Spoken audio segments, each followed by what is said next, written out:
ಎಷ್ಟು ಚಿಂತಾಜನಕವಾಗಿದೆ ಅವರ ಒಂದು ಕಂಡೀಷನ್? ಕ್ರಿಟಿಕಲ್ ಆಗಿರೋದ್ರಿಂದ ಅವರು ಡಾಕ್ಟ್ರು ಕೂಡ ನಾವು ಇಲ್ಲಿ ನಮ್ಮ ಚೇರ್ಪರ್ಸನ್ ಅವ್ರನ್ನ ಭೇಟಿಯಾಗಿ ಅವ್ರ ಹತ್ರ ಎಲ್ಲ ಕೂಡ ನಾವು ಮನವರಿಕೆ ಮಾಡಿದ್ವಿ ನಮ್ಮ ಸಾಹೇಬ್ರ ಪರಿಸ್ಥಿತಿ ಹೇಗಿದೆ ಅಂತ. ಅವರ ಸ್ಥಿತಿ ಭಾಳ ಗಂಭೀರವಾಗಿ ಚಿಂತಾಜನಕವಾದಂಥ ಒಂದು ಪರಿಸ್ಥಿತಿಯಲ್ಲಿರೋದ್ರಿಂದ ನಾವು ಕೂಡ ಹೆಲ್ಪ್ಲೆಸ್ಸು. ನಾವು ಏನು ಬೇಕು ಅದನ್ನೆಲ್ಲ, ಯಾಕೆಂದರೆ ಈ ಆಸ್ಪತ್ರೆ ಇಡೀ ಇಂಡಿಯಾದಲ್ಲೇ ನಂಬರ್ 1. ಯಾಕೆಂದರೆ ಇದು ಇಂಟರ್ನ್ಯಾಷನಲ್ ಲೆವೆಲ್ಗೆ ಇಲ್ಲಿ ಚಿಕಿತ್ಸೆ ಇದು ಮಾಡ್ತಾಯಿದ್ದಾರೆ. ಆದರೆ ನಾವು ಇವತ್ತು ಈ ಆಸ್ಪತ್ರೆ ಬಗ್ಗೆ ನಾವು ಇದು ಮಾಡ್ತಾಯಿಲ್ಲ. ಯಾಕೆಂದರೆ ಅವರು ಕೈಲಾದಂಥ ಸೇವೆ, ಯಾಕೆಂದರೆ ಒಂದು ಇಂಜೆಕ್ಷನ್ನೇ ಕೂಡ 15 ಲಕ್ಷದ ತನಕನೂ ಒಂದು ಇಂಜೆಕ್ಷನ್ನು, ಮತ್ತು ಡಯಾಲಿಸಿಸ್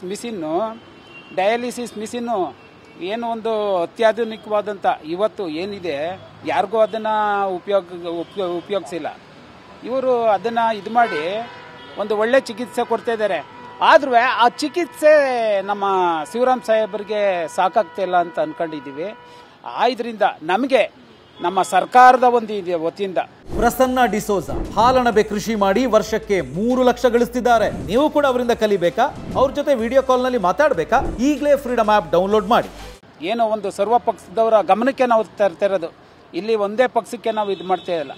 ಸರ್ವ ಪಕ್ಷದವರು ಕೂಡ ಸಾಹೇಬ್ರನ್ನ ಮನಸ್ಥಿತಿ ಇಟ್ಕೊಂಡು, ಯಾಕೆಂದರೆ ಅವರು ಪ್ರತಿಯೊಬ್ಬರಿಗೂ ಪ್ರೀತಿ ಪಾತ್ರವಾಗಿದ್ದಂಥ ಜನ ಅವರು ಶಿವರಾಮ್ ಅವರು. ಮತ್ತು ಎಲ್ಲ ಸಮುದಾಯದವ್ರಿಗೂ ಕೂಡ ಕಷ್ಟ ಅಂತಂದರೆ ಅವರು ಕ್ಷಣದಲ್ಲೇ ಅವರು ಏನು ಬೇಕೋ ಅದನ್ನು ಇದು ಮಾಡ್ತಕ್ಕಂಥವ್ರು.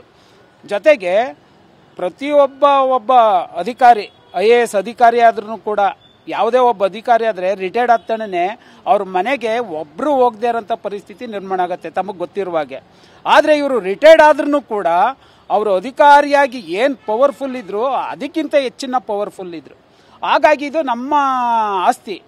ಹಾಗಾಗಿ ನಾವೆಲ್ಲರೂ ಕೂಡ ನಮ್ಮ ಛಲವಾದಿ ಸಮುದಾಯದ ಎಲ್ಲ ಸಮುದಾಯದವರ ಒಗ್ಗಟ್ಟನ್ನು ನಾವು ಇದು ಮಾಡ್ಕೊಂಡು ಸಾಹೇಬ್ರ ಆರೈಕೆಗೋಸ್ಕರ ನಾವು ಇದು ಮಾಡ್ತಾಯಿದ್ದೀವಿ.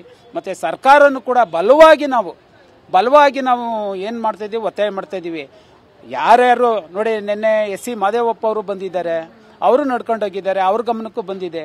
ಇವಾಗ ಆಡಳಿತ ಪಕ್ಷ ಯಾವುದಿದೆ ಅವರು ಇಮಿಡಿಯೇಟಾಗಿ ಶಿವರಾಮ್ ಅವ್ರ ಬಗ್ಗೆ ಏನಿದೆ ವಿಚಾರ ಅನ್ನೋದನ್ನೆಲ್ಲ ತಿಳಿದು ನುರಿತ ವೈದ್ಯರನ್ನ ಕರೆಸಿ ಅವ್ರಿಗೆ ಇನ್ನೂ ಹೆಚ್ಚಿನ ರೀತಿ ಒಂದು ಚಿಕಿತ್ಸೆಯನ್ನು ಕೊಡಲಿ ಅನ್ನೋಂಥದ್ದು ನಾವು ನಮ್ಮ ಎಲ್ಲ ಸಮುದಾಯದ, ಇಡೀ ರಾಜ್ಯದ ಎಲ್ಲ ಜನಾಂಗದ ಒಂದು ಪರವಾಗಿ ನಾವು ನಮ್ಮ ಈ ಆರೈಕೆನ ನಾವು ಇದು ಮಾಡ್ತಾ ಇದ್ದೀವಿ.